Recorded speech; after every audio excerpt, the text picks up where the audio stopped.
Mahasiswa Universitas Nusantara dimanapun Anda berada, selamat datang kembali di mata kuliah Pancasila, pertemuan keempat, dengan tema implementasi Pancasila dalam perundang-undangan dan kebijakan negara.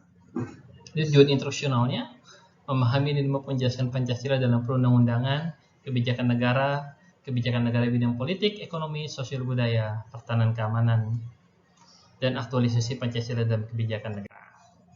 Pancasila merupakan filsafat bangsa Indonesia, seringkali diartikan dengan bahasa filosofi Groundslack oleh Soekarno, di mana para founding father kita berusaha menggali nilai Pancasila sebagai nilai-nilai dasar dan merumuskan dasar negara untuk di atasnya didirikan negara Republik Indonesia.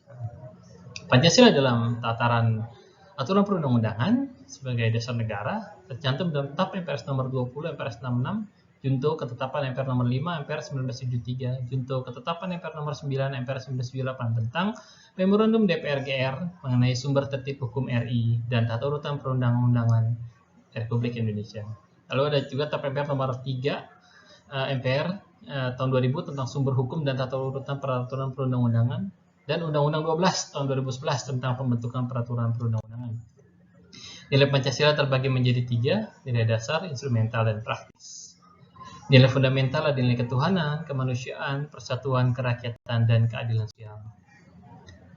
Terkait dengan hubungan Pancasila dengan politik hukum, kita perlu memahami politik hukum sebagai aktivitas kebijakan negara untuk menentukan pola dan cara membentuk hukum, mengawasi bekerjanya hukum, dan untuk dapat memperbarui hukum sesuai dengan tujuan negara sebagaimana diatur Undang-Undang Dasar 1945. Hukum pada dasarnya atau politik hukum pada dasarnya dapat dijadikan sebagai alat dan sarana mewujudkan kepentingan negara, seperti diantaranya menciptakan sistem hukum nasional sehingga dapat diwujudkan cita-cita bangsa Indonesia yang lebih besar.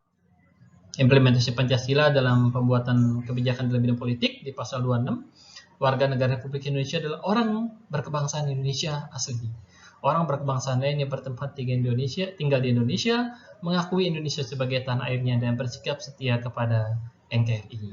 Pasal 26 itu menyatakan bahwa penduduk ialah warga negara Indonesia dan orang asing yang bertempat tinggal di Indonesia, dan pasal 26 ayat 3 mengatur tentang syarat-syarat warga negara dan penduduk Indonesia yang diatur oleh undang-undang. Pasal 27 ayat 1 mengatur tentang keseimbangan antara hak dan kewajiban.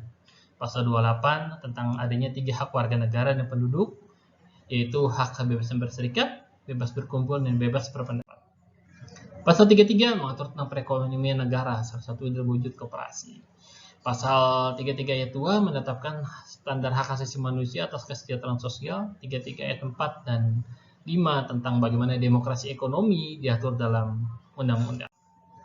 Pasal 34 ayat 1 terkait dengan perekonomian mengatur tentang fakir miskin dan terlantar dipelihara negara. Ayat 2 menegaskan tentang hak asasi manusia atas jaminan sosial, dan pasal 34 ayat 4 tentang pelayanan kesehatan dan fasilitas pendidikan umum yang lain.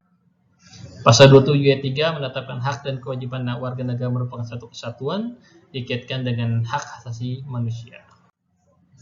Pasal 29 ayat 1 di bidang sosial budaya tentang kepercayaan kita sebagai bangsa Indonesia, kita bangsa yang bertuhan, tentang spiritualitas masyarakat Indonesia atau manusia Indonesia, dan 29 ayat 2 tentang kemerdekaan untuk bebas beragama.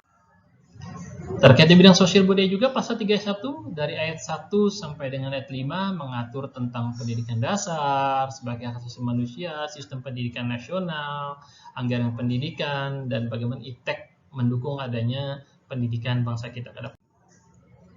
Pasal 32 tentang hak asasi manusia dikaitkan dengan nilai budaya. 32 ayat 2 menyatakan negara menghormati dan memelihara bahasa daerah sebagai kekayaan budaya nasional. Di bidang Hankam, pasal 30 ayat 1, ayat 2, dan ayat 3 mengatur tentang usaha pertahanan keamanan yang melibatkan warga negara, termasuk TNI, AD, AL, dan AP. Di bidang Hankam, pasal 30 ayat 4 mengatur tentang kepolisian Indonesia. 30 ayat 5 juga mengatur tentang susunan dan kedudukan TNI, Polri, dan hubungan kewenangan TNI dengan Polri.